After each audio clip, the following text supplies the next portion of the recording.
Votre subconscient travaille 24 heures sur 24 et se nourrit de vos dépenses. Il déverse ensuite sur vous les fruits de votre mode de pensée habituel. Il dit, une femme m'avait écrit un jour, la femme dit, j'ai 77 ans, j'étais veuve avec de grands enfants et vivais seule avec une passion. J'avais entendu vos conférences sur les pouvoirs de votre subconscient, au cours desquelles vous avez dit que les idées pouvaient être inculpées au subconscient. Par la répétition, la foi et l'espoir, je me suis mis à répéter fréquemment, de façon bien sentie. Je suis maintenant désirée par quelqu'un. Je suis heureusement mariée à un homme bon, aimable. Bonjour à toutes et à tous. Je vous salue. J'espère que vous allez bien. Donc moi, je vais parfaitement bien.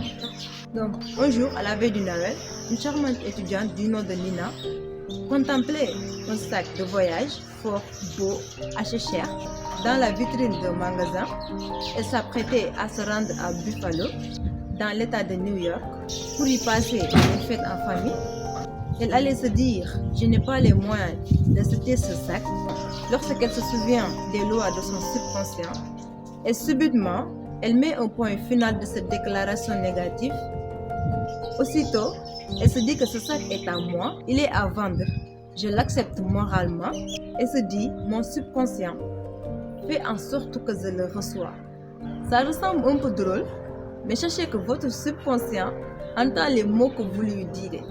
Dès son arrivée chez lui, elle lui offrit un sac exactement semblable à celui qu'elle avait admiré et avec lequel elle s'était mentalement identifiée avant de rentrer chez lui. Elle avait rempli son esprit d'une pensée d'espoir, puis confier toute l'affaire à son esprit profond, qui savait comment l'accomplir. Après, la jeune fille, à l'étudiant à l'université, se dit « Je ne possédais pas l'argent nécessaire à l'achat de ce sac, mais à présent, je sais où trouver l'argent et toutes les choses que j'ai besoin, c'est dans la maison du trésor éternel qui est à moi. » Voici une autre illustration simple. Lorsque vous dites que vous n'aimez pas les champignons et l'occasion se présente pour vous de manger des champignons dans quelque sauce, vous aurez une indigestion. Parce que votre conscience vous dira que le patron, votre esprit conscient, n'aime pas les champignons.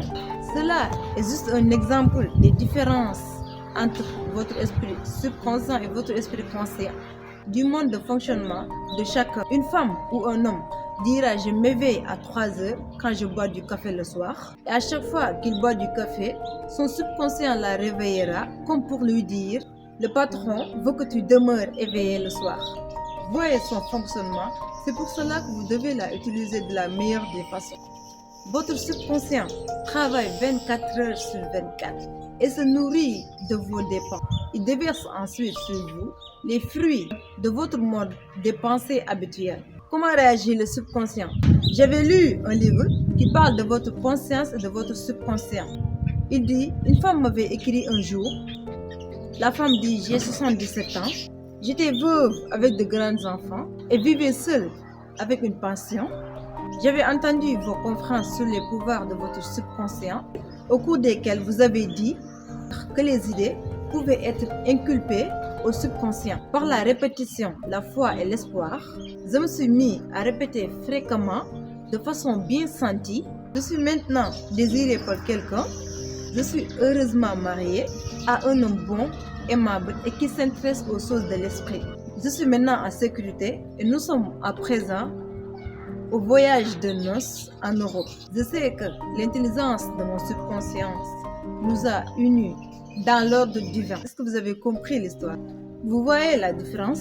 Cette femme avait changé sa façon de penser. Cette femme avait découvert que la maison du trésor était en elle. Même sa prière sincère fut ressentie par son cœur et ses affirmations pénétrèrent dans son subconscient à partir du moment où elle réussit à créer une image subjective. Son subconscient lui donna les réponses en vertu de la loi de l'attraction. Assurez-vous de dépenser à toutes les choses qui sont véritables, honnêtes, pures, belles, aimables, bienséances. Dépensez votre énergie sur ça, à tout ce qui est vertu et digne de louange. Je vous dis, la maison des subconsciences est en vous. Cherchez au-dedans la réponse des désirs de votre cœur. Les grands secrets communs à tous les hommes des grandes époques est leur capacité de prendre contact avec le pouvoir de leur subconscient. Vous pouvez faire de même. Votre subconscient détient la pensée à tous vos problèmes. Si vous lui suggérez avant de dormir, je veux me réveiller à 6 heures, il vous réveillera exactement à 7 heures. Toute pensée est une cause, toute condition un effet. Vous êtes semblable à un capitaine qui fait naviguer son bateau. Il faut qu'il donne des ordres convenables, pensées et images à votre esprit subconscient qui contrôle et gouverne toutes les expériences de votre vie. N'employez jamais les termes « je n'ai pas les moyens » ou « je ne peux pas ». Votre subconscient fera de telle sorte que vous n'ayez pas d'argent ou la possibilité. Dites plutôt « je puis faire toutes choses » à la puissance de mon esprit subconscient. La loi de la vie est une loi de croyance. Une croyance est une pensée entretenue dans l'esprit de votre subconscient. Ne croyez pas que quelque chose puisse vous nuire. Croyez à la puissance de votre subconscient pour vous guérir, vous inspirer et vous enrichir.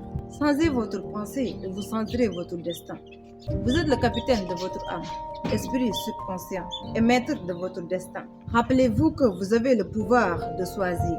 Donc, choisissez la vie et la santé. J'espère que maintenant vous allez prendre conscience du pouvoir qui est en vous. Merci d'avoir suivi jusqu'à ici. C'était Nouvelle Renaissance.